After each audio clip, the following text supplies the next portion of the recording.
Hello, good evening. ചൂടേറിയ ഒരു വാർത്താപ്പകൽ വെയിലാറുമ്പോഴും പൊള്ളുന്ന വിഷയങ്ങളും ചർച്ചയാകുന്ന വാർത്തകളും ഏറെയുണ്ട്.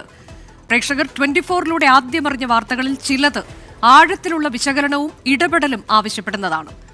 ഇന്നത്തെ പകലിനെ സജീവമാക്കിയ പ്രധാനപ്പെട്ട എണ്ണം പറഞ്ഞ വാർത്തകളിലെ വിശദമായ അന്വേഷണമാണ് ഇനിയുള്ള ഒരു മണിക്കൂർ. News on top priority 1, 2, 3. 1, 2, 3 ന്യൂസിലേക്ക് എല്ലാ പ്രിയപ്പെട്ട പ്രേക്ഷകർക്കും സ്വാഗതം.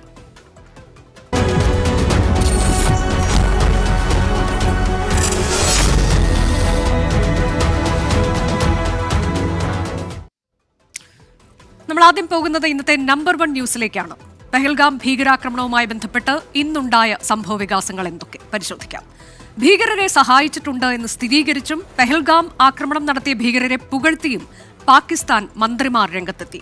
പെഹൽഗാം ആക്രമണം നടത്തിയ ഭീകരരെ സ്വാതന്ത്ര്യ സമര സേനാനികൾ എന്നാണ് പാക് ഉപപ്രധാനമന്ത്രി ഇഷാഖ് ധർ പുകഴ്ത്തിയത്. ആദ്യം ആ പ്രതികരണത്തിലേക്കാണ്. वो हमें शुक्रगुजार होना चाहिए कि ये तो फ्रीडम फाइटर्स भी हो सकते हैं. वी डोंट नो कि कौन है, तो हमने कोई किसी किस्म की बिल्कुल ऑनेस्टी के साथ स्टेटमेंट दी थी. लेकिन मैं समझता हूँ कि उन्होंने अपनी फेलियर को और अपनी सियासत को जो इंटरनल है और अपने ज़ाती अज़ाइम जो उनके अंदरूनी है उसका हवाला करते हुए एक दफ़ा फिर ये जो इनडायरेक्टली पाकिस्तान की तरफ ये मामले को उसकी तरफ इशारा करने की कोशिश की. കഴിഞ്ഞ 30 വർഷമായി ഭീകരരെ സഹായിക്കുന്നുണ്ട് എന്നതായിരുന്നു പാക് പ്രതിരോധ മന്ത്രി ഖ്വാജ ആസിഫിന്റെ കുറ്റസമ്മതം. അമേരിക്കയ്ക്ക് വേണ്ടിയാണ് ഇതെന്നും പാക് പ്രതിരോധ മന്ത്രി ചാനൽ അഭിമുഖത്തിൽ പറഞ്ഞു. Have been doing this dirty work for United States for about 3 decades, and West, including Britain. If we had not joined the war against Soviet Union and later on the war after 9/11, this Pakistan's track record, was not, unimpeachable track record. അതിനിടെ പാകിസ്ഥാനെതിരായ നിലപാട് India കടുപ്പിക്കുകയാണ്. അതിർത്തികളിലേക്ക് Pak സൈനിക വാഹനങ്ങൾ നീങ്ങുന്നുവെന്ന റിപ്പോർട്ടുകൾ പുറത്തുവരുന്നുണ്ട്. അതിർത്തികളിലെ പാക് പ്രകോപനത്തിൽ സുരക്ഷാ സേന ശക്തമായ തിരിച്ചടി നൽകുന്നു. ബന്ദിപ്പോരയിൽ ലഷ്കർ-ഇ തായിബ കമാൻഡർ അൽതാഫ് ലല്ലിയെ സേന വധിച്ചു. ഭീകരരുടെ ഒളിത്താവളങ്ങൾ സേന വളഞ്ഞു. പാക് കസ്റ്റഡിയിലുള്ള BSF ജവാനെ വിട്ടു നൽകിയില്ല എങ്കിൽ കടുത്ത പ്രഹരം നേരിടേണ്ടി വരുമെന്ന് പാകിസ്ഥാന് മുന്നറിയിപ്പ് നൽകാനാണ് ഇന്ത്യയുടെ തീരുമാനം. അമിത്ഷായുടെ അധ്യക്ഷതയിൽ ഡൽഹിയിൽ ഇപ്പോൾ നിർണായക യോഗവും ചേരുന്നുണ്ട്. ആദ്യം നമ്മൾ പോകുന്നത് തത്സമയം നമ്മുടെ പ്രതിനിധികളിലേക്കാണ്. വിനീത വിജിയും ശ്രീനാഥ് ചന്ദ്രനും വിശദാംശങ്ങളുമായുണ്ട്. ആദ്യം വിനീത വിജിയിലേക്കാണ്. വിനീത, വളരെ പ്രധാനപ്പെട്ട യോഗങ്ങൾ ഇന്നും ചേർന്നുകൊണ്ടിരിക്കുകയാണ്. അതിൽ അമിത്ഷായുടെ നേതൃത്വത്തിലുള്ള യോഗം ഈ സിന്ധു നദീജല കരാർ മരവിപ്പിക്കുന്നതുമായി ബന്ധപ്പെട്ട നിർദ്ദേശങ്ങൾ അതെല്ലാം കൈമാറിയിട്ടുണ്ട്. ഇന്നിപ്പോൾ അതിന്റെ തുടർ നടപടികളിലേക്ക് എങ്ങനെ കടക്കണം എന്നതുൾപ്പെടെ ഈ യോഗത്തിൽ തീരുമാനിക്കുമെന്നാണ് നമുക്ക് മനസ്സിലാക്കാൻ കഴിയുന്നത്. ഏതൊക്കെ തലങ്ങളിലാണ് നിർണായക യോഗങ്ങൾ ചേരുന്നത്?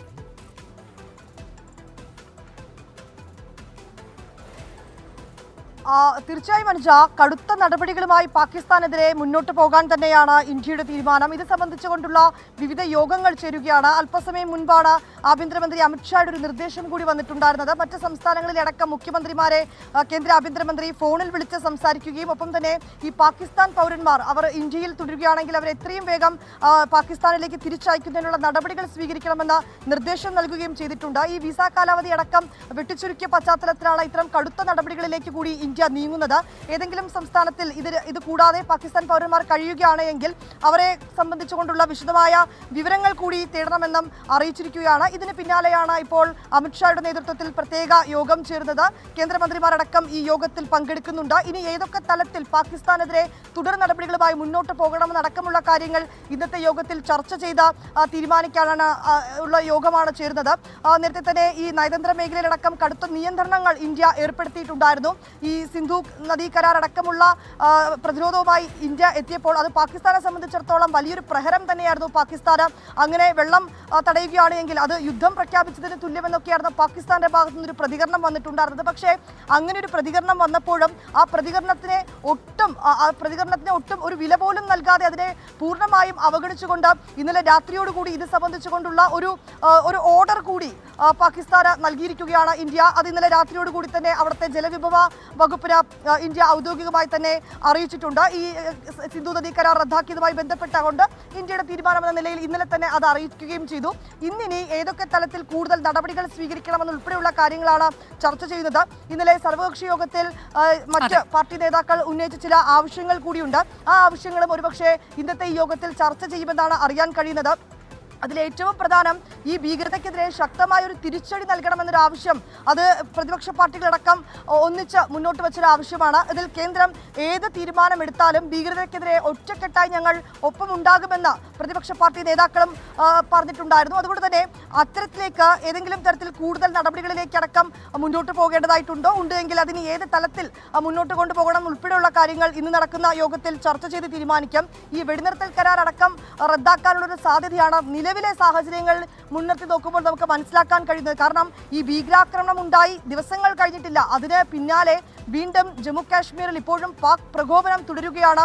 ഈ നിയന്ത്രണ രേഖയ്ക്ക് സമീപം ഇന്നും പാക് പോസ്റ്റുകളിൽ നിന്ന് സൈന്യത്തിന് നേരെ വെടിയുതിർക്കുന്ന ഒരു സാഹചര്യം ഉണ്ടായി. അത് ഒരു മേഖലയിൽ മാത്രമല്ല, വിവിധ മേഖലകൾ കേന്ദ്രീകരിച്ചുകൊണ്ടാണ് ഈ പാക് സൈന്യത്തിന്റെ ഭാഗത്ത് നിന്ന് ഇത്തരത്തിലേക്കൊരു നീക്കം ഉണ്ടാകുന്നത്. ഇങ്ങനെയുള്ള ഒരു സാഹചര്യത്തിൽ ഈ പ്രതിരോധ മേഖലയിലടക്കം ഈ സൈന്യത്തെ അടക്കം നീക്കം കൊണ്ടുവന്ന ഒരു അത്തരത്തിലേക്കുള്ള ഒരു നീക്കം, ഒരു സൈനിക നടപടിയിലേക്ക് അടക്കം കടക്കാനുള്ള ഒരു സാധ്യതയുണ്ടോ, അത്തരത്തിലേക്കുള്ള കാര്യങ്ങളൊക്കെ ആയിരിക്കും ഇന്ന് അമിത്ഷായുടെ നേതൃത്വത്തിൽ ഇപ്പോൾ ചേർന്ന യോഗം ചർച്ച ചെയ്ത് തീരുമാനിക്കുന്നത്. അതിനുശേഷം ആ നിർണായക തീരുമാനം എന്താണെന്ന് നമുക്കറിയാൻ കഴിയുമെന്നാണ് പ്രതീക്ഷിക്കുന്നത്. അനുജ, നിർണായകമായ യോഗങ്ങൾ ചേർന്നുകൊണ്ടിരിക്കുകയാണ്. കേന്ദ്ര ആഭ്യന്തരമന്ത്രിയുടെ നേതൃത്വത്തിലുള്ള യോഗങ്ങളാണ് നടക്കുന്നത്. അതിനിടെയാണ് കസ്റ്റഡിയിലുള്ള BSF ജവാനെ വിട്ടു നൽകിയില്ല എങ്കിൽ കടുത്ത പ്രഹരം നേരിടേണ്ടി വരുമെന്ന് പാകിസ്ഥാന് ഇന്ത്യ മുന്നറിയിപ്പ് നൽകാൻ ഇരിക്കുന്നത്. ശ്രീനാഥ് ചന്ദ്രനാണ് വിശദാംശങ്ങളുമായി ചേരുന്നത്. ശ്രീനാഥ്, ഇന്നലെ ഏതാണ്ട് ഈ സമയത്ത്, അതായത് 24 മണിക്കൂർ പിന്നിടുകയാണ്, നമ്മുടെ ഒരു ജവാൻ അവരുടെ കസ്റ്റഡിയിലാണ്. അതൊരു ആശങ്കയുണ്ടാക്കുന്ന കാര്യമാണ് നിലവിലെ സാഹചര്യത്തിൽ എന്നതിൽ തർക്കവുമില്ല. ഫ്ലാഗ് മീറ്റിംഗിന് അവർ വിസമ്മതിച്ചിരിക്കുന്നു എന്നതാണ് ഏറ്റവും ഒടുവിലൊക്കെ നമുക്ക് അറിയാൻ കഴിയുന്നത്. അതിൽ ഡെവലപ്മെന്റ് എന്താണ്? തീർച്ചയായും അനുജ, 24 ഇപ്പോൾ 48 മണിക്കൂർ അടുത്താവുന്നു. ബുധനാഴ്ചയാണ് അദ്ദേഹത്തെ കസ്റ്റഡി എടുക്കുന്നത്. ഇന്നലെ രാവിലെ അദ്ദേഹത്തെ തിരികെ കിട്ടാൻ വേണ്ടി ചില ശ്രമങ്ങൾ ഇന്ത്യ നടത്തിയതാണ്. ഒരു ഫ്ലാഗ് മീറ്റിംഗ് നടത്തി അദ്ദേഹം ഈ കാര്യങ്ങളിൽ ആശയവിനിമയം നടത്തി അദ്ദേഹത്തെ തിരികെ കൊണ്ടുവരാം എന്നതായിരുന്നു ഇന്ത്യ നടത്തിയ ശ്രമം. കാരണം ഇതിനു മുമ്പും പലപ്പോഴും പാകിസ്ഥാന്റെയും ഇന്ത്യയുടെയും സൈനികർ അബദ്ധത്തിൽ ഈ നിയന്ത്രണ രേഖ മറികടക്കുന്ന സാഹചര്യം ഉണ്ടായിട്ടുണ്ട്. അന്നൊക്കെ അവർ തിരികെ പോയിട്ടുമുണ്ട്. അത്തരമൊരു സാഹചര്യമാണ് ഇന്ത്യ ആഗ്രഹിച്ചിരുന്നത്. അത്തരമൊരു നിലപാടാണ് പാകിസ്ഥാന്റെ ഭാഗത്ത് നിന്ന് ഇന്ത്യ പ്രതീക്ഷ. പക്ഷേ അതുണ്ടായില്ല. ഇപ്പോഴത്തെ നിലയിൽ ഇരു രാജ്യങ്ങളും തമ്മിലുള്ള ബന്ധം ഇത്രയേറെ വഷളായ സ്ഥിതിക്ക് ഈ ജവാന്റെ 2 ഫോട്ടോ പുറത്തുവിട്ടതല്ലാതെ ഇപ്പോൾ നടക്കുന്ന ഏതെങ്കിലും ചർച്ചയോട് സഹകരിക്കാൻ പാകിസ്ഥാൻ തീരെ തയ്യാറായിട്ടില്ല. ഇപ്പോൾ 48 മണിക്കൂറാവുന്നു. നമുക്ക് ഓർമ്മ, ഇതുപോലെ ഒരു അവസ്ഥയിൽ നമ്മൾ കൊണ്ടുചെന്ന് നിന്നത് അഭിനന്ദൻ വർദ്ധമാന്റെ വിഷയത്തിലായിരുന്നു. അന്ന് 60 മണിക്കൂറിനുള്ളിൽ അഭിനന്ദൻ വർദ്ധമാനെ നമുക്ക് തിരികെ എത്തിക്കാൻ കഴിഞ്ഞിരുന്നു.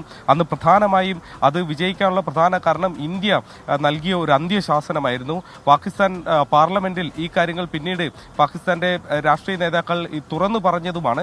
ഇന്ത്യ ഏതാണ്ട് രാത്രി 9 മണിക്കുള്ളിൽ ഈ അഭിനന്ദൻ വർദ്ധമാനെ തിരികെ എത്തിച്ചില്ലെങ്കിൽ സൈനികമായൊരു നടപടിക്ക് ഞങ്ങൾ ഒരുങ്ങും എന്ന് ഇന്ത്യ മുന്നറിയിപ്പ് നൽകി. അങ്ങനെ അന്നത്തെ പാക് പ്രതിരോധ മന്ത്രി അത് മറ്റ് ആർമി ചീഫ് അടക്കമുള്ള ആളുകളെ ഈ കാര്യം അറിയിക്കുകയും അന്നത്തെ ആർമി ചീഫ് ഭയന്നുപോയി എന്നതൊക്കെയാണ് പിന്നീട് നടന്ന ചരിത്രം. അതിന് പിന്നാലെയാണ് അഭിനന്ദൻ വർദ്ധമാനെ തിരികെ ഇന്ത്യക്ക് അവർ കൈമാറാൻ തയ്യാറായത്. അതുപോലെ ഒരു നീക്കത്തിലേക്ക് ഇനി പോകേണ്ടി വരും. ഇപ്പോൾ ഈ ജവാന്റെ കുടുംബം കൊൽക്കത്തയിലാണ് അവരുള്ളത്. അവർ ഈ സർക്കാരിനോട് ആവശ്യപ്പെട്ടിട്ടുണ്ട്, എന്ത് വില കൊടുത്തും തങ്ങളുടെ പ്രിയപ്പെട്ട ആളെ തിരികെ എത്തിക്കണം. നമ്മുടെ രാജ്യവും അത് ആഗ്രഹിക്കുന്നത്. നമ്മുടെ രാജ്യത്തിന്റെ അതിർത്തി കാക്കുന്നയാളാണ്. കർഷകർക്ക് വേണ്ടി, അവരെ സഹായിക്കാൻ വേണ്ടി, അവരുടെ സുരക്ഷ ഒരുക്കാൻ വേണ്ടി പോയതാണ്. അല്ലാതെ നേരിട്ട് ആരെങ്കിലും വെടിവെച്ച് കൊല്ലാനോ ഏതെങ്കിലും യുദ്ധത്തിനോ പോയ ആളല്ല. അബദ്ധത്തിൽ അതിർത്തി മറികടക്കേണ്ടി വന്നു. അവിടെ വെച്ചാണ് അദ്ദേഹത്തെ പിടിച്ചു കൊണ്ടുപോയത്. അതുകൊണ്ട് എന്ത് വില കൊടുത്തും അദ്ദേഹത്തെ കൊണ്ടുവരണമെന്ന് കുടുംബവും ആവശ്യപ്പെടുന്നു. രാജ്യമൊന്നാകെ ആവശ്യത്തോടൊപ്പം തന്നെയുണ്ട്. അതുകൊണ്ട് കേന്ദ്ര സർക്കാർ ഏതായാലും അന്ന് 2019 എടുത്ത തരത്തിൽ അത്രയും കടുത്ത ഒരു നിലപാട് ഇതിലെടുക്കും. കടുത്ത പ്രഹരം പാകിസ്ഥാന് നേരിടേണ്ടി വരും എന്നൊരു മുന്നറിയിപ്പ് ഇന്ത്യ കൊടുക്കുന്നു. ഇതിനോടകം തന്നെ ഇന്ത്യയുടെ സൈനിക ശക്തി, കരുത്ത് എന്താണ് എന്ന സൂചനകൾ പാകിസ്ഥാന് നൽകിയിട്ടും ഉള്ളതാണ്. അനുജ, അതാണ് BSF ജവാനെ ഉടൻ തന്നെ വിട്ടയക്കണം, അല്ലെങ്കിൽ കടുത്ത പ്രഹരം നേരിടേണ്ടി വരും എന്നുള്ള മുന്നറിയിപ്പ് ഇന്ത്യ നൽകിക്കഴിഞ്ഞിരിക്കുന്നു പാകിസ്ഥാന്. നമുക്ക് ഈ വിഷയത്തിൽ പ്രതികരിക്കാൻ അതിഥികളുണ്ടാകും തത്സമയം. ഡോക്ടർ PJ വിൻസെന്റ്, വിദേശകാര്യ നിരീക്ഷകൻ, ഒപ്പം retired major general M Indrabalan എന്നിവരാണ്. ആദ്യം ഞാൻ പോകുന്നത് ഡോക്ടർ പി ജെ വിൻസെന്റിലേക്കാണ്. ഡോക്ടർ പി ജെ വിൻസെന്റ്, ഇന്നുണ്ടായ ഏറ്റവും പുതിയ സംഭവ വികാസത്തിൽ നമുക്ക് തുടങ്ങാം. അത് പാകിസ്ഥാനിൽ നിന്ന് തന്നെ വരുന്ന പ്രതികരണങ്ങളാണ്. മന്ത്രിമാരുടെ പ്രതികരണങ്ങൾ, ഉപപ്രധാനമന്ത്രിയുടെ പ്രതികരണം, പ്രതിരോധ മന്ത്രിയുടെ പ്രതികരണം കഴിഞ്ഞ ദിവസം ഉണ്ടായതാണ്. ഉപപ്രധാനമന്ത്രി ഇന്നിപ്പോൾ സ്വാതന്ത്ര്യ സമര സേനാനികൾ എന്ന് പറഞ്ഞ് വിശേഷിപ്പിച്ചിരിക്കുകയാണ്. ഒരു ഭാഗത്ത് അവർ ഇതിലൊന്നും പങ്കില്ല, തെളിവെവിടെ എന്നൊക്കെ ഇന്ത്യയോട് ചോദിച്ചുകൊണ്ടിരിക്കുമ്പോഴാണ് ഇത്തരത്തിലേക്കുള്ള പരാമർശങ്ങൾ ഈ അവരുടെ മന്ത്രിമാരിൽ നിന്ന് തന്നെ വരുന്നത് എന്നുള്ളത്. അത് എത്രത്തോളം എവിഡന്റ് ആണ് പാകിസ്ഥാൻ ഇത്തരം കാര്യങ്ങളിൽ അവരുടെ പങ്ക് എന്നതിനെ ഒരിക്കൽ കൂടി ലോകത്തിന് മുന്നിൽ തന്നെ തുറന്നു കാട്ടുന്നതല്ലേ ഡോക്ടർ പി ജെ വിൻസെന്റ്? അതെ, തീർച്ചയായിട്ടും അതെ. അതായത് പാകിസ്ഥാനിലെ മിലിറ്ററി എസ്റ്റാബ്ലിഷ്മെൻറ്റ് പലപ്പോഴും പൊളിറ്റിക്കൽ ലീഡർഷിപ്പിൻ്റെ പൂർണ്ണമായ നിയന്ത്രണത്തിലല്ല. കൃത്യമായും 3 അധികാര കേന്ദ്രങ്ങൾ പാകിസ്ഥാനിൽ നമുക്ക് ഐഡൻറ്റിഫൈ ചെയ്യാൻ സാധിക്കും. ഒന്ന് അവിടുത്തെ പൊളിറ്റിക്കൽ ലീഡർഷിപ്പ്, മറ്റൊന്ന് മിലിറ്ററി, മറ്റൊന്ന് ഇതിൽ നിന്നൊക്കെ സ്വതന്ത്രമായി പ്രവർത്തിക്കുന്ന തീവ്രവാദ സംഘങ്ങൾ. അതിൻ്റെ നിയന്ത്രണം പലപ്പോഴും ഇൻ്റർ സർവീസ് ഇൻ്റലിജൻസിനാണ്. അപ്പോൾ അങ്ങനെ സ്വതന്ത്രമായി ഒരു സ്റ്റേറ്റ് വിതിൻ എ സ്റ്റേറ്റ് എന്ന നിലയിൽ പ്രവർത്തിക്കുന്ന മത ഭീകര സംഘങ്ങളും പാക് മിലിറ്ററിയും അതുപോലെ പൊളിറ്റിക്കൽ ലീഡർഷിപ്പും ഈ വ്യത്യസ്തമായി നിൽക്കുന്ന ഒരു കാഴ്ചയാണ് നമുക്ക് അവിടുന്ന് കാണുന്നത്. പക്ഷേ ഇപ്പോൾ നമ്മൾ ഈ പ്രതികരണങ്ങളിൽ നിന്ന് മനസ്സിലാവുന്നത് അവിടുത്തെ പൊളിറ്റിക്കൽ ലീഡർഷിപ്പ് പൂർണ്ണമായി അവിടുത്തെ മിലിറ്ററിയുടെ താല്പര്യങ്ങൾക്കൊപ്പം നിൽക്കുന്നു എന്നുള്ളതാണ്. 1970-കളിൽ അവർ രൂപപ്പെടുത്തിയിട്ടുള്ള 1000 കട്ട് മിലിറ്ററി ഡോക്ട്രിനിൽ അവിടുത്തെ സൈന്യം ഒരു മാറ്റവും വരുത്തിയിട്ടില്ല. അതിർത്തി കടന്ന് ഭീകരപ്രവർത്തനം നടത്തുക എന്നുള്ളത് ഒരു മെത്തഡ് ഓഫ് വാർഫെയർ ആയിട്ട് പാക് സൈന്യം സ്വീകരിച്ചത് ഈ 1000 കട്ട് ഡോക്ട്രിൻ്റെ അടിസ്ഥാനത്തിലാണ്. ആ നയത്തിൽ ഒരു മാറ്റവും വരുത്താതെ പാക് മിലിറ്ററി അത് പിന്തുടരുന്നുണ്ട്. അതങ്ങനെ ചെയ്യുമ്പോഴും പലപ്പോഴും ഇന്ത്യയുമായിട്ട് 1972 സിംല കരാറിൻ്റെ സ്പിരിറ്റ് ഉൾക്കൊണ്ടുകൊണ്ട് തർക്കങ്ങൾ സമാധാനപരമായി ഉഭയകക്ഷി ചർച്ചകളിലൂടെ പരിഹരിക്കണം എന്നുള്ള സമീപനമൊക്കെ ചില ഘട്ടങ്ങളിലെങ്കിലും പാക് പ്രധാനമന്ത്രിമാരും സ്വീകരിച്ചിട്ടുണ്ട്. പക്ഷേ അതിനെയെല്ലാം വളരെ ഫലപ്രദമായി അവിടുത്തെ സൈന്യം ചെറുക്കുകയും അട്ടിമറിക്കുകയും ചെയ്തിട്ടുണ്ടെന്നുള്ളതാണ് ചരിത്രം നമുക്ക് നൽകുന്ന പാഠം. പക്ഷേ ഈ പഹൽഗാം അക്രമത്തിന് ശേഷം അവിടുത്തെ പ്രതിരോധ മന്ത്രി പറയുന്നു ഇവർ സ്വാതന്ത്ര്യ സമര സേനാനികളാണ്. അവിടുത്തെ ഉപപ്രധാനമന്ത്രി ഞങ്ങൾ കഴിഞ്ഞ 30 വർഷമായിട്ട് ഈ ഭീകരവാദികളെ സഹായിച്ചുകൊണ്ടിരിക്കുകയാണ് എന്ന് പറയുന്നു. അപ്പോൾ ഇതിൻ്റെ അർത്ഥം എന്താണെന്ന് ചോദിച്ചാൽ അവിടുത്തെ പൊളിറ്റിക്കൽ ലീഡർഷിപ്പും അവിടുത്തെ മിലിറ്ററി ലീഡർഷിപ്പും ഈ ക്രോസ് ബോർഡർ ടെററിസത്തെ പൂർണ്ണമായി പിന്തുണയ്ക്കുന്നു എന്നതാണ്. ഇപ്പം 1998 കാർഗിൽ ഇൻഫിൽട്രേഷൻ എടുക്കുമ്പോൾ അന്ന് പക്ഷേ പൊളിറ്റിക്കൽ ലീഡർഷിപ്പിന് അത് അറിയുമായിരുന്നില്ല എന്നാണ് നമ്മൾ മനസ്സിലാക്കുന്നത്. ഒരു പക്ഷേ ചില സൂചനകൾ ഉണ്ടായിരിക്കാം. പക്ഷേ മിലിറ്ററി ലീഡർഷിപ്പ് സ്വതന്ത്രമായിട്ട് തന്നെ പ്രവർത്തിക്കുന്ന ഒരവസ്ഥയാണ് ഉണ്ടായിരുന്നു. പക്ഷേ ഇന്നിത് കാണിക്കുന്നത് അവിടുത്തെ രാഷ്ട്രീയ നേതൃത്വവും അവിടുത്തെ സൈന്യവും ഒരേപോലെ പ്രവർത്തിക്കുന്നു എന്നുള്ളതാണ്. 1972 സിംല കരാർ റദ്ദാക്കിയതോടുകൂടി ഇനി ഉഭയകക്ഷി ചർച്ചകളിലൂടെ തർക്കങ്ങൾ പരിഹരിക്കേണ്ട ബാധ്യത. സൈനിക മേധാവി കഴിഞ്ഞ ദിവസം നടത്തിയ പ്രസ്താവന അതിൽ പറയുന്നുണ്ട് കശ്മീരും അതുപോലെ എന്താണ് ഇന്ത്യയും പാകിസ്ഥാനും തമ്മിലുള്ള വ്യത്യാസം, ആ സ്വത്വം എങ്ങനെയാണ് എന്നുള്ളതും കശ്മീർ എങ്ങനെയാണ് വിഭിന്നമായിരിക്കുന്നതും അതെങ്ങനെയാണ് അവരുടെ അവിഭാജ്യ ഘടകമായി മാറിയിരിക്കുന്നത് എന്നൊക്കെയുള്ളത് ആ തരത്തിലേക്കൊരു ക്ലെയിം ഉന്നയിച്ചുകൊണ്ട് അദ്ദേഹം നടത്തിയ പ്രസംഗം. മറ്റൊന്ന് കസൂരി 2026 ആകുമ്പോഴേക്കും കശ്മീരിനെ നമ്മളുടേതാക്കി മാറ്റിയിരിക്കും എന്നൊക്കെ തരത്തിൽ അങ്ങനെയൊക്കെയുള്ള പ്രസംഗങ്ങൾ നടത്തുക, അതിനോടൊക്കെ ചേർത്ത് വെച്ച് വായിക്കേണ്ടതല്ലേ ഇതും? തീർച്ചയായിട്ടും അതെ. അവിടെ ഈ ഏറ്റവും ശക്തമായിട്ടുള്ള ഒരു തീവ്രവാദ സംഘമാണ് ലഷ്കർ ഇ തൈബ. ലഷ്കർ ഇ തൈബയ്ക്ക് പൊളിറ്റിക്കൽ വിങ് ഉണ്ട്. ജമാഅത്ത് ദുവ എന്ന പേരിൽ അവരുടെ ഒരു രാഷ്ട്രീയ മുന്നണിയുണ്ട്. അതുപോലെ പാകിസ്ഥാൻ മർക്കസി മുസ്ലിം ലീഗ് എന്ന് പറയുന്ന പൊളിറ്റിക്കൽ ഫ്രണ്ടിന് അവർ രൂപം നൽകിയിട്ടുണ്ട്. ഈ ലഷ്കർ ഇ തൈബ എന്ന ഹൈഡ്ര ഹെഡഡ് ഓർഗനൈസേഷൻ്റെ ഏറ്റവും പ്രധാനപ്പെട്ട ഡെപ്യൂട്ടി കമാൻഡർ ആണ് ഈ കസൂരി എന്ന് പറഞ്ഞയാൾ. കസൂരി അദ്ദേഹം കങ്കൺപൂരിലെ പഞ്ചാബിലെ കങ്കൺപൂരിൽ മിലിറ്ററി ആസ്ഥാനത്ത് പോയിട്ട് സൈനികരെ അഭിസംബോധന ചെയ്ത് പ്രസംഗിക്കുകയുണ്ടായി. അതുപോലെ പഷ്തൂൺഖ പ്രോവിൻസിൽ അദ്ദേഹം ഇന്ത്യക്കെതിരായിട്ട് യുദ്ധം ചെയ്യാൻ ആഹ്വാനം ചെയ്യുന്ന പ്രസംഗം വന്നു കഴിഞ്ഞു. ഇങ്ങനെ അവിടുത്തെ മിലിറ്ററിയുടെ പൂർണ്ണമായ സപ്പോർട്ടോടു കൂടിയും രാഷ്ട്രീയ നേതൃത്വത്തിൻ്റെ സപ്പോർട്ടോടു കൂടിയും അവിടെ ആളുകളെ റിക്രൂട്ട് ചെയ്യുകയും ഇന്ത്യയിലേക്ക് കടത്തിവിടുകയും ചെയ്യുന്ന ഒരു പ്രസ്ഥാനമാണ്. അതിന് നിരവധി അഫിലിയേറ്റഡ് ഓർഗനൈസേഷൻസ് ഉണ്ട്. ഈ ലഷ്കർ ഇ തൈബയുമായി ബന്ധപ്പെട്ട് പ്രവർത്തിക്കുന്ന അല്ലെങ്കിൽ അതിൻ്റെ ഒരു അഫിലിയേറ്റ് ആയിട്ട് ഓർഗനൈസേഷനാണ് റെസിസ്റ്റൻസ് ഫ്രണ്ട്. ഇത് പല പേരിൽ പ്രവർത്തിക്കുന്നതാണെങ്കിലും ഇതെല്ലാം ഒന്നാണ്. അപ്പോൾ ഈ ഹൈഡ്ര ഹെഡഡ് ഓർഗനൈസേഷനെ നിലനിർത്തുകയും അവർക്ക് പരിശീലനം നൽകുകയും ഒക്കെ ചെയ്യുന്നത് ISIയും പാകിസ്ഥാൻ മിലിറ്ററിയുമാണെങ്കിൽ അവർക്ക് പ്രത്യയശാസ്ത്രപരമായ പിന്തുണ നൽകുന്നത് അവിടുത്തെ മത നേതാക്കൾ കൂടിയായ ഹാഫിസ് സയ്യിദിനെ പോലെയുള്ള ആളുകൾ, അതുപോലെ ഈ സൈഫുദ്ദീൻ ഖാലിദ് എന്ന ഈ കസൂരിയെ പോലെയുള്ള ആളുകൾ ഒക്കെയാണ്. അപ്പോൾ ഒരേ സമയം പ്രത്യയശാസ്ത്രപരമായിട്ടും പ്രത്യയശാസ്ത്രപരമായി എന്ന് പറയുമ്പോൾ ജിഹാദിസത്തിൻ്റെ സലഫി ജിഹാദിസ്റ്റ് പ്രസ്ഥാനമാണ് ഈ ലഷ്കർ ഇ തൈബ. അപ്പോൾ സലഫി ജിഹാദിസം ആ ആശയം ആളുകളിലേക്ക് അടിച്ചേൽപ്പിച്ച് റിക്രൂട്ട് ചെയ്ത് അവരെ ക്രോസ് ബോർഡർ കടത്തി ഇങ്ങോട്ട് വിടുകയാണ്. അപ്പോൾ അവരെ സംരക്ഷിക്കുന്ന നയം പാകിസ്ഥാൻ സ്വീകരിക്കുന്നു എന്നുള്ളതാണ്. ഇപ്പോൾ മറ്റ് പല ഇപ്പോൾ 2019 ഫെബ്രുവരി 14 പുൽവാമ ആക്രമണത്തിലടക്കം വേണ്ടത്ര തെളിവുകൾ എവിടെ എന്ന് അന്താരാഷ്ട്ര സമൂഹത്തിന് മുന്നിൽ പാകിസ്ഥാൻ ചോദിച്ചിരുന്നു. ഞങ്ങളും ഭീകരവാദത്തിന് ഇരയാണ്, ഇവിടെയും ഭീകരപ്രവർത്തനം നടക്കുന്നുണ്ട്, അതുകൊണ്ട് എന്താണ് തെളിവ് എന്ന് ചോദിക്കുന്ന ഒരു സാഹചര്യം ഉണ്ടായിരുന്നു. പക്ഷേ ഇപ്പോൾ അതിൽ നിന്നുമൊക്കെ വ്യത്യസ്തമായി ഞങ്ങൾ കഴിഞ്ഞ 30 വർഷമായി തീവ്രവാദത്തെ സഹായിക്കുകയാണ്. അമേരിക്കയ്ക്ക് വേണ്ടിയും ബ്രിട്ടന് വേണ്ടിയും ഒക്കെ ചെയ്തു, സോവിയറ്റ് യൂണിയനെതിരെ ഇവർക്ക് വേണ്ടി ഇതെല്ലാം ചെയ്തു, അത് തെറ്റായിരുന്നു എന്നൊക്കെയാണ് പറഞ്ഞുകൊണ്ടിരിക്കുന്നത്. എന്താണ് ആ തെറ്റായിരുന്നു എന്നൊക്കെയുള്ളത് ഒരു കുറ്റസമ്മതമാണോ നമുക്കറിയില്ല. ഞാൻ താങ്കളിലേക്ക് എത്താം. Retired major general M Indrabalan കൂടിയുണ്ട് ഈ ചർച്ചയിൽ. റിട്ടയർഡ് മേജർ ജനറൽ ഇന്ദ്രബാലൻ, ഇപ്പോൾ നമ്മൾ ഇന്നലെ മുതൽ ചില നയതന്ത്ര തലത്തിലുള്ള നടപടികൾ കാണുന്നുണ്ട്. ഇന്ന് കുറച്ചുകൂടി കടന്ന്, ഒരു പടി കൂടി കടന്ന് എന്ന് വേണമെങ്കിൽ പറയാം, പ്രതിരോധ രംഗത്തേക്ക് കൂടി ആ ഒരു സർജിക്കൽ സ്ട്രൈക്ക് നടത്തുന്നു എന്ന് പറയാം. വെടിനിർത്തൽ കരാർ അത് റദ്ദാക്കുന്നതിനെക്കുറിച്ച് ഇന്ത്യ ആലോചിക്കുകയാണ്. അങ്ങനെ ഇതൊരു തുടക്കം എന്ന് നമുക്ക് വിശേഷിപ്പിക്കാൻ കഴിയുമോ? എങ്ങനെയാണ് ഇന്ത്യ തിരിച്ചടിക്കാൻ പോകുന്നത് എന്നതിന്റെ തുടക്കം? ഇത് ഇൻലാൻഡ് വാട്ടർ ട്രീറ്റിയുടെ ഹെൽഡ് ഇൻ അബയൻസ് അതന്നെ ഒരു സർജിക്കൽ സ്ട്രൈക്കാണ്. അവർ പ്രതീക്ഷിക്കാതെ ഉള്ളൊരു സർജിക്കൽ സ്ട്രൈക്കാണ്.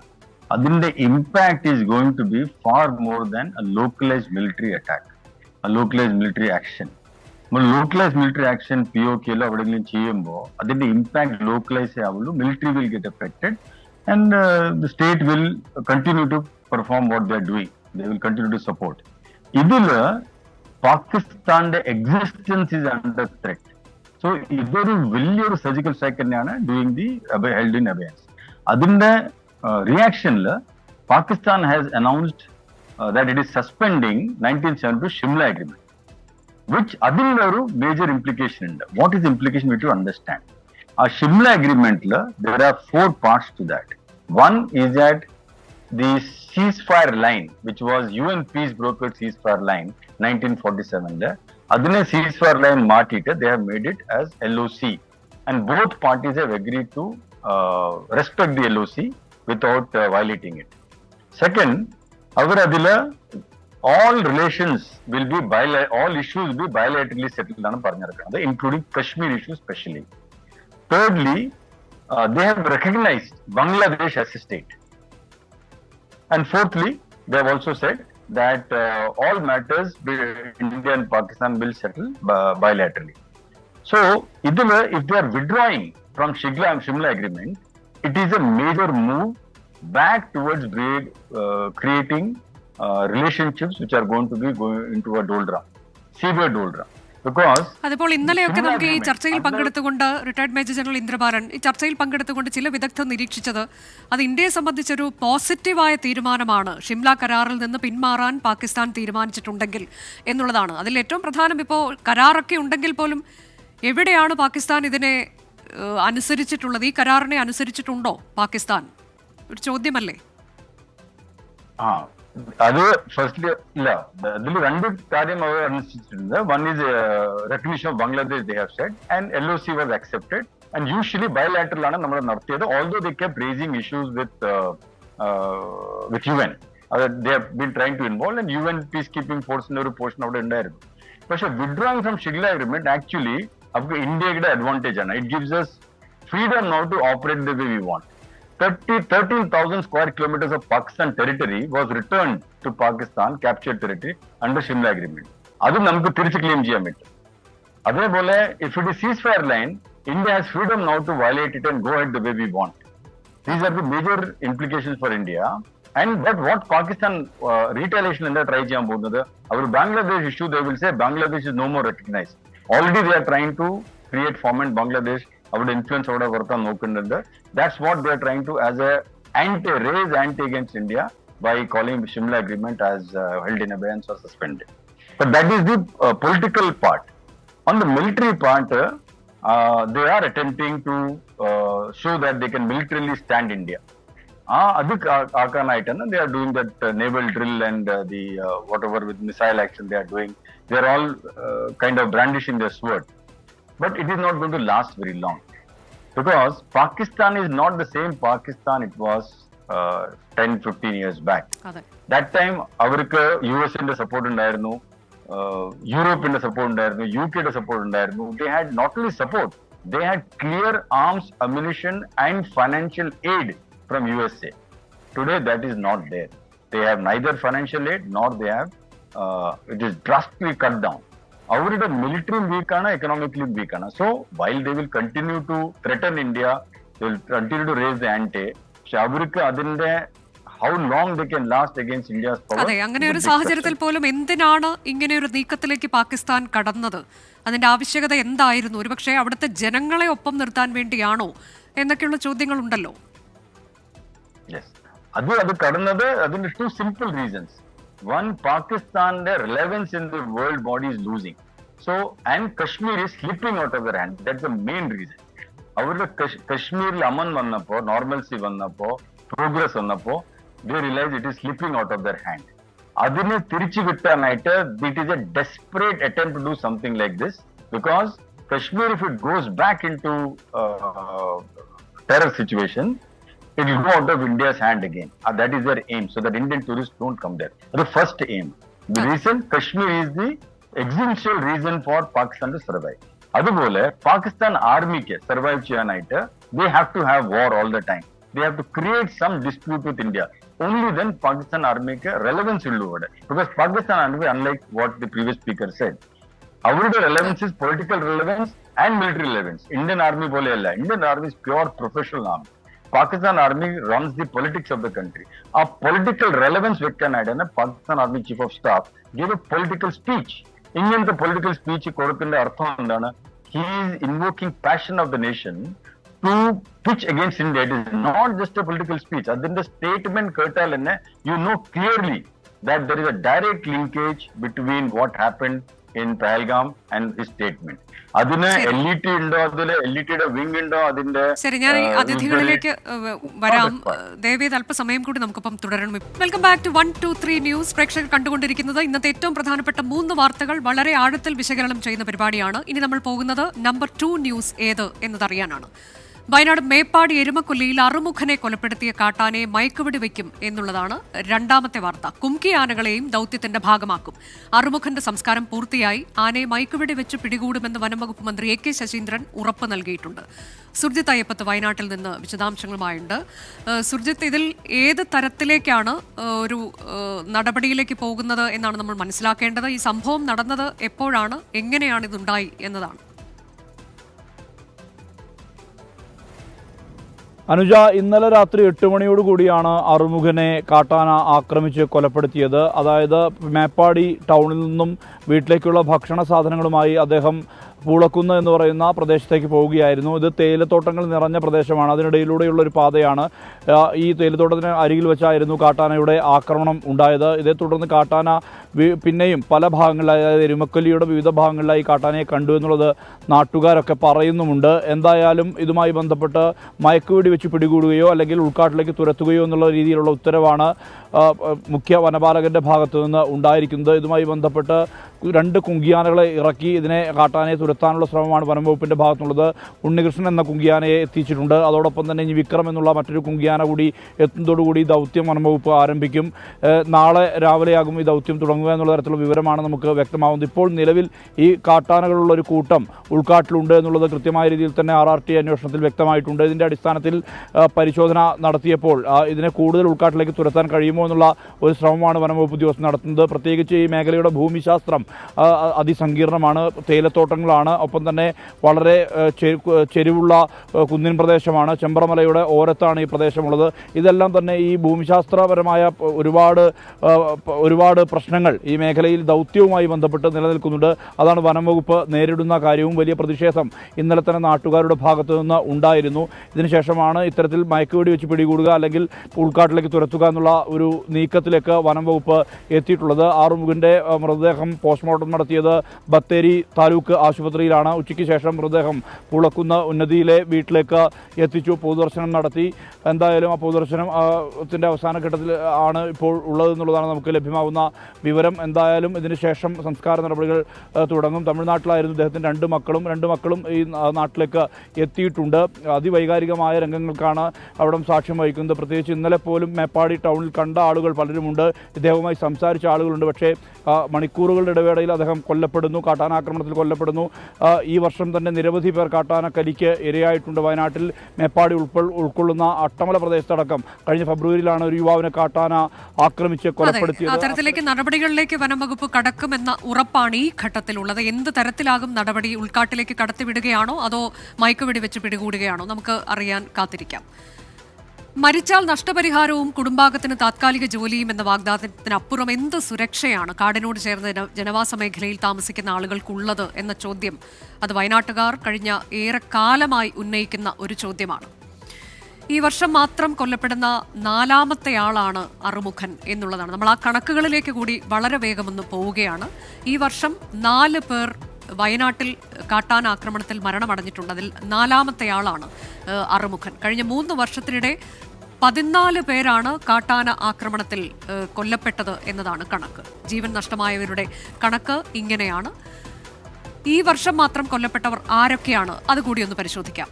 വിഷ്ണു ഈ വർഷം ആദ്യം ജാനുവരി 8-ന് കുട്ട സ്വദേശിയാണ്. വിഷ്ണു എന്നയാൾ ഈ വർഷം ആദ്യം മരണമടഞ്ഞതാണ്. പിന്നീട് പുൽപ്പള്ളി ചേകാടിയിൽ വെച്ച് കടയിലേക്ക് പോകുന്നതിനിടെയാണ് ഈ ആക്രമണം ഉണ്ടായത്. ഇനി അടുത്തയാൾ മാനു എന്നയാളാണ് മരണമടഞ്ഞത്. ഫെബ്രുവരി മാസത്തിലായിരുന്നു ഈ ആക്രമണം. നൂൽപ്പുഴ കാപ്പാട് സ്വദേശിയാണ് മാനു.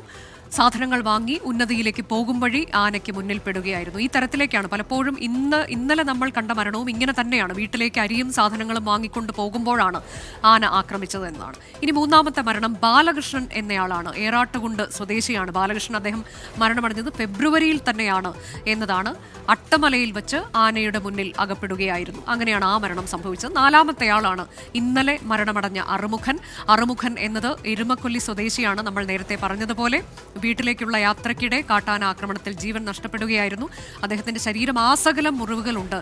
കാട്ടാന ആക്രമണത്തിൽ ശരീരം ഛിന്ന ഭിന്നമായി പോയി എന്നൊക്കെയുള്ളതാണ് ദൃക്സാക്ഷികൾ പറയുന്നത്. വീട്ടിലേക്ക് അരിയും മറ്റ് സാധനങ്ങളും ഒക്കെയായി പോവുകയായിരുന്നു. കഴിഞ്ഞ 10 വർഷത്തിലേറെയായി ഇവിടെ അദ്ദേഹം ജീവിക്കുന്നുണ്ട് എന്നതാണ്. ഇനിയും കാട്ടാനക്കളിയിൽ ജീവനറ്റ വയനാട്ടിലുള്ള ആളുകൾ എത്ര പേർ എന്നത് ഒരിക്കൽ കൂടി നമുക്ക് നോക്കി വന്നാൽ 2024-ൽ 5 പേർ ഇവിടെ മരണമടഞ്ഞിട്ടുണ്ട് എന്നതാണ്. 2023-ലും 5 പേർ എന്ന തരത്തിലേക്ക്. പക്ഷേ ഈ വർഷമാകുമ്പോഴേക്കും അതിൻ്റെ എണ്ണം വർദ്ധിക്കുന്നുണ്ട്. കാരണം ഇതിനോടകം തന്നെ ഈ അടുത്ത കണക്കിലേക്ക് എത്തിയിട്ടുണ്ട് ഈ വർഷം തുടങ്ങുമ്പോൾ തന്നെ എന്നുള്ളതാണ് ഏറ്റവും ആശങ്കയായി വയനാട്ടുകാർക്ക് ഇപ്പോൾ നിലവിൽ ഉണ്ടാകുന്ന ഒരു കാര്യം. നമുക്കൊപ്പം ഈ വിഷയത്തിൽ പ്രതികരിക്കാൻ വയനാട് ജില്ലാ പഞ്ചായത്ത് പ്രസിഡന്റ് സംഷാദ് മരക്കാറുണ്ട്. കൂടാതെ പരിസ്ഥിതി പ്രവർത്തകൻ ശ്രീ ഗുരുവായൂരപ്പൻ, മന്ത്രി എ കെ ശശീന്ദ്രനെയും നമ്മൾ പ്രതീക്ഷിക്കുന്നുണ്ട്. ആദ്യം ഞാൻ പോകുന്നത് വയനാട് ജില്ലാ പഞ്ചായത്ത് പ്രസിഡന്റ് ശ്രീ സംഷാദ് മരക്കാറിലേക്കാണ്. ശ്രീ സംഷാദ് മരക്കാർ, നമ്മൾ പലകുറി ഈ വിഷയം തന്നെ ചർച്ച ചെയ്തിട്ടുള്ളതാണ്. ഇപ്പോൾ ഒരിക്കൽ കൂടി അത് ചർച്ച ചെയ്യേണ്ടി വരുന്നു എന്ന നിർഭാഗ്യകരമായ അവസ്ഥ. ഒരു ജീവൻ കൂടി പൊലിഞ്ഞിരിക്കുകയാണ്. നിരന്തരം ഇത്തരം ആക്രമണത്തിന്റെ വാർത്തകൾ നമ്മൾ കേൾക്കുന്നു. വന്യമൃഗശല്യമുള്ള ഇടമാണ്, കാട്ടുപോത്തും ഒക്കെയുള്ള ഇടമാണ്. അപ്പോൾ ഇതെന്താണ്, ഇതിങ്ങനെ വർദ്ധിച്ചു വരികയാണോ? വയനാട്ടിൽ വന്യമൃഗശല്യം വർദ്ധിക്കുന്നുണ്ട് എന്നുള്ളതൊരു യാഥാർത്ഥ്യമാണ്. വയനാട്ടിൽ മാത്രമല്ല, മലയോര മേഖലയിൽ വലിയ തോതിലുള്ള വന്യമൃഗശല്യത്തിൻ്റെ വർധനവുണ്ട്. അപ്പം നമ്മൾ ഇന്നലെ രാത്രിയാണ് അറുമുഖൻ മരണപ്പെടുന്നത് കാട്ടാനയുടെ ആക്രമണത്തിൽ. അത് അദ്ദേഹം വീട്ടിലേക്ക് നടന്നു പോകുന്ന വഴിയിലാണ്. ഏകദേശം ഒരു 200 മീറ്ററാണ് അദ്ദേഹത്തിൻ്റെ വീട്ടിലേക്കുള്ള ദൂരം. അദ്ദേഹം എത്താൻ ആ ഒരു സ്ഥലത്ത് വെച്ചാണ് ആക്രമിക്കപ്പെടുന്നതും അദ്ദേഹം മരണപ്പെടുകയും ചെയ്യുന്നൊരു സാഹചര്യം. അത് 17 വീടുകളുള്ള ഒരു പ്രദേശമാണ്. കുറച്ച് മുകളിലാണ്, സാധാരണഗതിയിൽ നിന്നുള്ള ഉയരത്തിലുള്ള ഒരു പ്രദേശത്തുള്ളതാണ്. അതിന് തൊട്ടടുത്ത് ഫോറസ്റ്റ് ഉണ്ട്. ആ ഫോറസ്റ്റിൽ നിന്നും കാട്ടാന പുറത്തേക്ക് വരുന്നതും അദ്ദേഹം പോകുന്ന വഴിയിലേക്കെത്തി അവിടെ വെച്ച് ആക്രമിക്കപ്പെടുകയും ചെയ്യുന്ന സാഹചര്യമാണ്. അതിനോടൊപ്പം തന്നെ ഇന്നലെ തോൽപ്പെട്ടിയിൽ ആൾ മരണപ്പെട്ടില്ല എന്നുള്ളത് ആണ്. പക്ഷെ അവിടുന്ന് വാഹനം ആക്രമിക്കുന്നു, നൂൽപ്പുഴയിൽ വീട് ആക്രമിക്കപ്പെടുന്നു. അപ്പോൾ കാട്ടാനകൾ എന്തോ ഈ ഒരു കുറച്ച് ദിവസങ്ങളായി വളരെ കൂടുതലായി വയനാടിൻ്റെ വിവിധ മേഖലകളിൽ വാർത്തകൾ ഉണ്ടാവുകയും ചില ഇടപെടലുകൾ ഉണ്ടാവുകയും ചെയ്യുന്നുണ്ട്. പക്ഷേ താങ്കൾ പറഞ്ഞതുപോലെ നമ്മൾ തന്നെ എത്രയോ തവണ ഇതിനകത്ത് ചർച്ച ചെയ്യപ്പെട്ടതാണ്. അപ്പോൾ ഈ മേഖലകളെന്നൊക്കെ പറയുന്നത് ശ്രീ സംഷാദ് മരക്കാർ ജനങ്ങൾ പാർക്കുന്ന ഇടങ്ങളല്ലേ ഇത്? അതെ അതെ. ഇപ്പോൾ ഇന്നലെ ഇൻസിഡൻറ്റ് ഉണ്ടായ സ്ഥലത്ത് 17 വീട്ടുകാർ മാത്രമുള്ള ഒരു പ്രദേശമാണ്, ഒരു ഉന്നതിയാണത്. അത് ഇപ്പോൾ മരണപ്പെട്ടയാൾ തമിഴ് കൾച്ചറുള്ള ആളുകളാണ്. അവർ 2 വീട്ടുകാരും അപ്പോൾ ട്രൈബൽ വിഭാഗത്തിലുള്ള 15 വീട്ടുകാരുമുള്ള ഒരു സ്ഥലമാണ്. അത് സാധാരണഗതിയിൽ ചെമ്പ്രയിലേക്ക് പോകുന്ന റൂട്ടിൽ നിന്നും ഇടതുവശത്തേക്ക് കുറച്ച് വന്ന് ചെമ്പ്ര എസ്റ്റേറ്റിനകത്ത് തന്നെയാണ് ഈ പ്രദേശമുള്ളത്. ഇതിന് തൊട്ടപ്പുറത്ത് എരുമക്കൊല്ലി എന്ന് പറയുന്ന സ്ഥലമുണ്ട്. എരുമക്കൊല്ലി ചിലപ്പോൾ താങ്കൾക്ക് ഓർമ്മയുണ്ടാവും. എരുമക്കൊല്ലി സ്കൂള് കാട്ടാന ശല്യത്തെ തുടർന്ന് ഒരു സ്കൂളിൽ കുട്ടികൾ പഠിക്കാനില്ലാതെയാവുകയും ആ സ്കൂൾ അവിടെ നിന്ന് മാറ്റണമെന്നാവശ്യപ്പെടുകയും ചെയ്ത് നിരവധി വാർത്തകൾ വന്ന പ്രദേശമാണ്. അപ്പോൾ ഈ ഒരു പ്രദേശം എപ്പോഴും ഒരു കാട്ടാന ഭീഷണിയുള്ള പ്രദേശം തന്നെയാണ്. പക്ഷേ അവിടെ നമ്മൾ ഈ ചർച്ചകൾക്കപ്പുറത്തേക്കുള്ളൊരു ഇടപെടലുകൾ ഉണ്ടായിട്ടില്ല എന്നുള്ളൊരു യാഥാർത്ഥ്യമാണ്. കാരണം ഈ പ്രദേശത്ത് അറുമുഖൻ നടന്നുപോയി എന്ന് പറയുന്ന പ്രദേശത്ത് ഒരു വെളിച്ച സംവിധാനമോ അങ്ങനെ ഒരു സംവിധാനമില്ല. ഒരു ആനയെ ദൂരെ നിന്ന് കാണാനെങ്കിൽ കഴിഞ്ഞിരുന്നെങ്കിൽ അദ്ദേഹത്തിന് മാറാൻ പറ്റും. അപ്പോൾ അദ്ദേഹത്തിൻ്റെ കൂടെ പണിയെടുക്കുന്ന ഒരാൾ എൻ്റെ കൂടെ ഇന്നുണ്ടായിരുന്നു. അപ്പോൾ ഞങ്ങൾ മരണാനന്തര ചടങ്ങ് കഴിഞ്ഞ് എൻ്റെ വണ്ടിയിൽ ഞങ്ങൾ ഒരുമിച്ച് വരുമ്പോൾ അദ്ദേഹം എന്നോട് പറഞ്ഞത് ഇദ്ദേഹം നടന്ന് ക്ഷീണിച്ചിട്ട് ചിലപ്പോൾ ഈ പാറപ്പുറത്ത് ഇരുന്നിട്ടുണ്ടാകും, ആ ഇരിക്കുന്ന സമയത്തായിരിക്കും ആന വന്നത് എന്നാണ് അദ്ദേഹം പറഞ്ഞത്. കാരണം അദ്ദേഹം വീട്ടിലേക്ക് വാങ്ങിയ ബ്രെഡൊക്കെ അവിടെയുണ്ട്. അപ്പോൾ അങ്ങനെയുള്ള ചെറിയ സംവിധാനങ്ങൾ പോലും, അതായത് ഒരു ലൈറ്റിംഗ് നമുക്ക് നടത്താൻ പറ്റും. അതെല്ലാവർക്കും, അത് നമ്മൾ പല മീറ്റിങ്ങുകളിലും പറഞ്ഞപ്പോൾ ഫോറസ്റ്റുകാർ നമ്മളോട് പറഞ്ഞതാണ് നമ്മളത് ചെയ്യുമെന്ന് പറഞ്ഞു. അത് ചെയ്തില്ല. അത് വെപ്പാടിയിൽ ഒരു പ്രശ്നമല്ല, ബാലകൃഷ്ണന്റെ മരണം അതായത് ശ്രദ്ധയിൽപ്പെടുത്തിയിട്ടുള്ളതാണ് വനംവകുപ്പിന്റെ അല്ലേ? അതെ അതെ. ഞാൻ ഏറാട്ടുകുണ്ടിലെ ബാലകൃഷ്ണൻ മരിച്ചപ്പോഴും നമ്മൾ പറഞ്ഞു, അതും രാത്രി സംഭവിച്ചൊരു ഇൻസിഡൻ്റാണ്. അപ്പോൾ ആളുകൾ നടന്നു പോകുമ്പോൾ വന്യമൃഗങ്ങൾ ഉണ്ടെങ്കിൽ കാണാൻ പാകത്തിനെങ്കിലുമുള്ള ഒരു ലൈറ്റിംഗ് സംവിധാനം നമുക്ക് ഈ ഫോറസ്റ്റ് ബൗണ്ടറി കവർ ചെയ്യുന്ന പ്രദേശങ്ങളിൽ ഉണ്ടാവണമെന്ന് പറഞ്ഞു. ഫോറസ്റ്റ് അത് നോക്കാമെന്ന് പറഞ്ഞു, ചെയ്തില്ല. 2 നൈറ്റ് പെട്രോളിംഗ് നമ്മൾ എപ്പോഴും പറയുന്നതാണ്, നൈറ്റ് പെട്രോളിംഗ് ശക്തമാക്കണമെന്നുള്ളൊരു കാര്യം. കാരണം ഇവർക്കറിയാം വയനാട് ജില്ലയിലെ ഓരോ പഞ്ചായത്തിലെയും ഹോട്ട്സ്പോട്ടുകൾ വേർതിരിച്ച ഡാറ്റ നമ്മളുടെ കയ്യിലുണ്ട്. ഏകദേശം 19-20 ഹോട്ട്സ്പോട്ടുകളുണ്ട് എപ്പോഴും അറ്റാക്ക് ഉണ്ടാകുന്നത്. ആ പ്രദേശങ്ങളിൽ ഇതിൻ്റെ ഈ പുറത്തു വരുന്ന സമയം അനുപ്പിച്ചൊക്കെ നല്ല രീതിയിൽ പെട്രോളിംഗ് ഉണ്ടായിരുന്നുവെങ്കിൽ ഒരു പക്ഷേ നമുക്ക് കുറേയൊക്കെ പെട്ടെന്ന് കണ്ടെത്താനും തിരിച്ച് കാട്ടിലേക്ക് അയക്കാനും ഒക്കെ പറ്റും, അപകടമില്ലാതെ സാധിക്കും. പക്ഷേ ഇതൊന്നും പലപ്പോഴും എവിടെയായാലും ഇത്തരം ആക്രമണങ്ങൾ നടക്കുന്ന ഇടത്തൊക്കെ ഇതാണ് അവസ്ഥ. ലൈറ്റ് ഉണ്ടാകില്ല, പെട്രോളിംഗ് ഉണ്ടാകില്ല. ഇത് നമ്മൾ സ്ഥിരമായി കേൾക്കുന്ന പരാതികളിൽ ഏറ്റവും പ്രധാനപ്പെട്ടതും ഇത് തന്നെയാണ്. അപ്പോൾ ഇവിടെയും അവസ്ഥ ഇത് തന്നെയാണ് എന്നതാണ് താങ്കളും പറഞ്ഞു വെക്കുന്നത്. Welcome back to 123 news. നമ്മൾ പരിശോധിക്കുന്ന ഏറ്റവും പ്രധാനപ്പെട്ട 3 വാർത്തകൾ. അതിൽ നമ്പർ 2 ന്യൂസ്, വയനാട്ടിലുണ്ടായ കാട്ടാന ആക്രമണത്തിൽ ഒരാൾ മരണമടഞ്ഞതാണ്. നമുക്കൊപ്പം അതിഥികളുണ്ട്, ശ്രീ സംഷാദ് മരക്കാർ, ഒപ്പം ശ്രീ ഗുരുവായൂരപ്പൻ. ഞാൻ ഇനി പോകുന്നത് ശ്രീ ഗുരുവായൂരപ്പനിലേക്കാണ്. ശ്രീ ഗുരുവായൂരപ്പൻ, ഇനിയിപ്പോൾ മന്ത്രി OR കേളു പറഞ്ഞത് നിയന്ത്രിക്കാൻ കഴിയുന്നതിനും അപ്പുറത്തേക്കാണ് ഇത്തരം വന്യമൃഗ ആക്രമണവും ശല്യവും എന്നതാണ്. അതെന്തുകൊണ്ടാണ് അങ്ങനെ? വന്യമൃഗങ്ങൾ സാധാരണ ആക്രമിക്കാറില്ല എന്ന് നമുക്ക് എല്ലാവർക്കും അറിയുന്നതാണ്. പക്ഷെ ഈ അടുത്ത കാലത്തായിട്ട് ആക്രമണം കൂടി വരുന്നുണ്ടെന്നുള്ളത് ഒരു യാഥാർത്ഥ്യവുമാണ്. അപ്പം അവിടെയാണ് നമ്മുടെ ശ്രദ്ധ പതിയേണ്ടത്. എന്തുകൊണ്ട് മുൻകാലങ്ങളിൽ ആക്രമണം കുറവായിരുന്നു, എന്തുകൊണ്ട് ഇപ്പോൾ ആക്രമണം കൂടി എന്നുള്ളത്.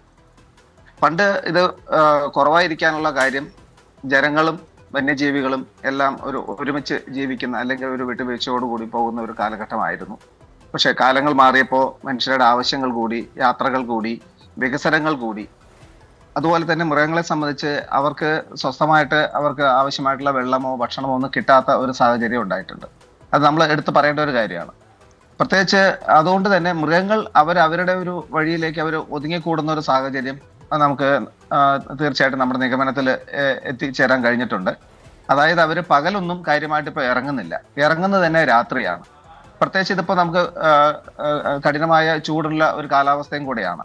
ഈ ചൂട് കാലാവസ്ഥയിൽ ഇല്ലാതാകുമ്പോൾ ഇവർ പുറത്തേക്ക് വരുന്നു എന്നുള്ളത് തീർച്ചയായിട്ടും യാഥാർത്ഥ്യം. അത് അവർ പകൽ ഇറങ്ങുന്നില്ല എന്നുള്ളത് വളരെ പ്രധാനപ്പെട്ട ഒരു കാര്യമാണ്. ഈ അപകടം ഇന്നലെ നടന്ന അറുമുഖന്റെ മരണവും രാത്രിയാണെന്നുള്ളത് എടുത്തു പറയേണ്ട ഒരു കാര്യമാണ്. ബാലന്റെ കാര്യം അത് തന്നെയാണ്. ഇതിനു മുമ്പ് നടന്ന മറ്റ് സംഭവങ്ങളെല്ലാം, അനിഷ്ട സംഭവങ്ങളൊക്കെ രാത്രി കാലങ്ങളിലാണ് സംഭവിക്കുന്നുള്ളത് എടുത്തു പറയണം. അതായത് പകല് മുഴുവൻ അവർ വെയിൽ കൊണ്ട് വെള്ളം പോലും കുടിക്കാൻ പറ്റാതെ അവർ കാട്ടിനകത്ത് നിൽക്കുമ്പോൾ രാത്രികാലങ്ങളിൽ ഇറങ്ങുന്ന സമയത്ത് അവർക്ക് വഴിയിൽ ഒരു തടസ്സമായിട്ട് മനുഷ്യൻ വരുന്ന സമയത്ത് അവർ ആക്രമിക്കുന്ന ഒരു സാഹചര്യത്തിലേക്ക് പോകുന്നു എന്നുള്ളതാണ് ഇതിലൊരു പ്രധാനപ്പെട്ട വിഷയം. എന്തുകൊണ്ട് ആക്രമിക്കുന്നു എന്ന് ചോദിച്ചു കഴിഞ്ഞാൽ ഇവർക്ക് രാത്രി പോലും സഞ്ചരിക്കാൻ പറ്റാത്ത അത്രയും രീതിക്ക് ഒരുപക്ഷെ വനം വകുപ്പ് ഉൾപ്പെടെ അതിനകത്ത് നമുക്ക് വനം വകുപ്പിനെ വരെ പ്രതികൂട്ടി നിർത്തേണ്ടതായിട്ട് വരും.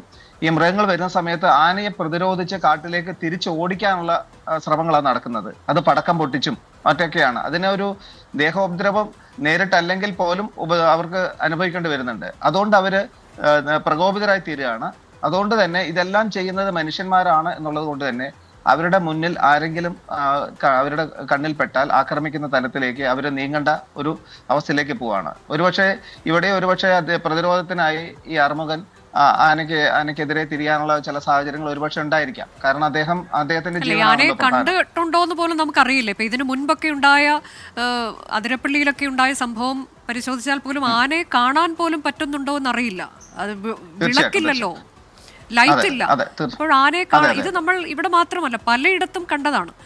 അപ്പോൾ അങ്ങനെയൊക്കെയുള്ള സാഹചര്യത്തിലാണ് ഈ സംഭവങ്ങൾ ഉണ്ടാകുന്നത്. അതിൽ തീർച്ചയായും ഈ വനംവകുപ്പിന്റെ ഒക്കെ വലിയ വീഴ്ചയുണ്ട്, അനാസ്ഥയുണ്ട് എന്നതിൽ ഒരു തർക്കവുമില്ലല്ലോ ശ്രീ ഗുരുവായൂരപ്പൻ. അതെ, അതായത് വനംവകുപ്പിന്റെ വീഴ്ച എന്നുള്ളത് ഒരുപക്ഷെ നമ്മൾ നാട്ടുകാർക്ക് വേണ്ടി വനംവകുപ്പ് ചെയ്യാൻ നിർബന്ധിതരാകുന്ന സാഹചര്യങ്ങളിലാണ് അത്തരം സാഹചര്യങ്ങൾ ഉണ്ടാവുന്നതെന്നുള്ളതാണ് എനിക്ക് പറയാനുള്ളത്. കാരണം ഇപ്പോ പൊതുജനത്തിന് വന്യമൃഗങ്ങൾ എന്ന് പറഞ്ഞാൽ ശത്രുക്കളാണ് എന്നുള്ള തരത്തിലാണ് ചിത്രം മുഴുവൻ വരുന്നത്. അപ്പൊ അവർക്ക് ഈ ഭൂമിയിൽ നിലനിൽക്കാനുള്ള അവകാശമുണ്ട് എന്നുള്ള ചിന്തകളെല്ലാം പോയി. ഇപ്പോൾ നമ്മുടെ മുന്നിൽ വരുന്ന എല്ലാ മൃഗങ്ങളും നമ്മളെ ആക്രമിക്കുന്നുള്ള ഒരു മൈൻഡ് സെറ്റിലേക്ക് ഇപ്പോൾ എനിക്ക് തോന്നുന്നത് പത്രം, മാധ്യമം ഉൾപ്പെടെയുള്ള എല്ലാം അതിനകത്ത് അങ്ങനെ ഫോക്കസ് ചെയ്തുകൊണ്ട് ജനങ്ങളിൽ വന്യമൃഗങ്ങളോടുള്ള വിരോധം കൂടി. അതുകൊണ്ട് തന്നെ ജനങ്ങൾക്ക് ഭയം കൂടി. ആ ഭയം കൂടിയത് കൊണ്ട് തന്നെ ചർച്ച അവസാനിപ്പിക്കുന്നതിന് വളരെ ചുരുക്കി ശ്രീ സംഷാദ് മരക്കാർ, ഇതിപ്പോൾ എന്താണ് നിങ്ങൾക്ക് നൽകിയിരിക്കുന്ന ഉറപ്പ്? ഈ ആനയെ മയക്കുപിടി വെച്ച് പിടികൂടുമെന്നതാണോ, കാട്ടിലേക്ക് തിരികെ കയറ്റിവിടുമെന്നാണോ? ചുരുക്കി ആദ്യം കാട്ടിലേക്ക് തിരിച്ച് കയറ്റാൻ വേണ്ടിയിട്ട് കുംകിയാനകളുടെ കൂടി സഹായത്തോടു കൂടിയുള്ള ഡാർട്ടിംഗ് നടത്തുമെന്നുള്ളതാണ്. കാട്ടിലേക്ക് തിരിച്ചു കയറ്റാൻ പറ്റാത്ത സാഹചര്യം ഉണ്ടെങ്കിൽ മയക്കുവെടി വെക്കാനുള്ള ഉത്തരവാണ് ഇപ്പോൾ ലഭിച്ചിരിക്കുന്നത്. ഈ രണ്ട് കാര്യങ്ങൾ ചെയ്യുമെന്നുള്ളതാണ് ഫോറസ്റ്റിന്റെ നമുക്ക് കിട്ടിയ ഉറപ്പും അവിടുത്തെ ജനങ്ങൾക്ക് നൽകിയ ഉറപ്പും. അത് അവർ പാലിക്കുമെന്ന് വിശ്വസിക്കുന്നു. അത് പാലിക്കണം. ഇനി ഒരാൾക്കും ഇത്തരത്തിലൊരു അപകടം ഉണ്ടാവരുത് എന്നുള്ളത് തന്നെയാണ്. ആഗ്രഹിക്കാൻ മാത്രമേ നമുക്ക് കഴിയുകയുള്ളൂ. വളരെ നന്ദി ശ്രീ സംഷാദ് മരക്കാർ. ശ്രീ ഗുരുവായൂരപ്പൻ പ്രതികരിച്ചതിന് മന്ത്രിയെ നമ്മൾ ശ്രമിച്ചു, പക്ഷേ അദ്ദേഹത്തെ ടെലിഫോൺ ലൈനിൽ കിട്ടിയില്ല. ഇപ്പോൾ ഒരു വാർത്ത വരുന്നത് അരുണാചൽ പ്രദേശിൽ കേരളത്തിൽ നിന്ന് പോയ വിനോദസഞ്ചാരികൾ കുടുങ്ങിയിട്ടുണ്ട്. ഹൈലാങ്ങിലാണ് മലയാളികൾ ഉൾപ്പെടെ കുടുങ്ങിയത് എന്നതാണ്. കോഴിക്കോട്ട് നിന്ന് പോയ ഒരു അമ്മയും മകളും ഈ സംഘത്തിലുണ്ട്. പ്രദേശത്ത് വൈദ്യുതിയും ഇന്റർനെറ്റും ഇല്ല. വല്ലോങ്ങിലും 7 പേരുടെ സംഘം കുടുങ്ങി എന്ന സംശയമുണ്ട്. ഇപ്പോൾ ഈ സംഘത്തിലുള്ള ഒരാൾ നമുക്കൊപ്പം ടെലിഫോൺ ലൈനിലുണ്ട്. എവിടെയാണ് കുടുങ്ങിയിട്ടുള്ളത്? താങ്കൾ നിലവിലെ സാഹചര്യം എന്താണെന്ന് വിശദീകരിക്കാമോ? മാം, ഞങ്ങളിപ്പോൾ ഉള്ളത് ഹൈലോങ്ങിലാണ്.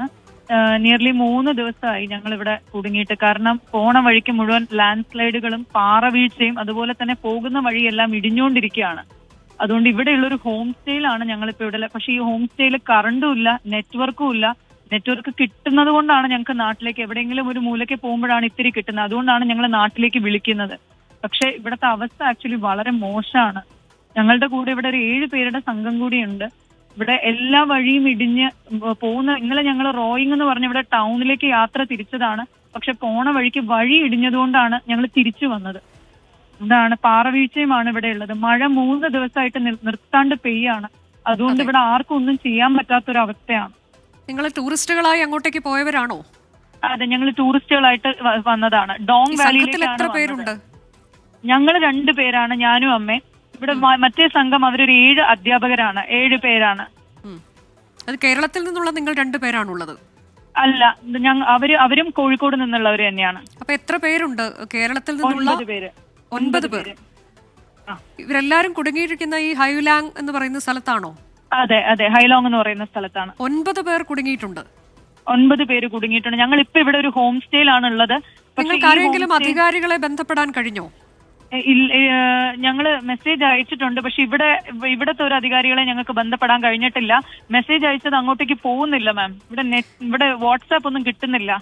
ശരി, അപ്പൊ നിങ്ങൾ ഈ താമസിക്കുന്ന സ്ഥലത്ത് ഇപ്പോ ആ റിസോർട്ടിൽ താമസിക്കുകയാണ്? റിസോർട്ടിൽ താമസിക്കും. പക്ഷെ ഇവിടെ കറണ്ട് ഒന്നുമില്ല. റിസോർട്ടിന്റെ പുറകിലും പാറ വീഴുന്നുണ്ട്.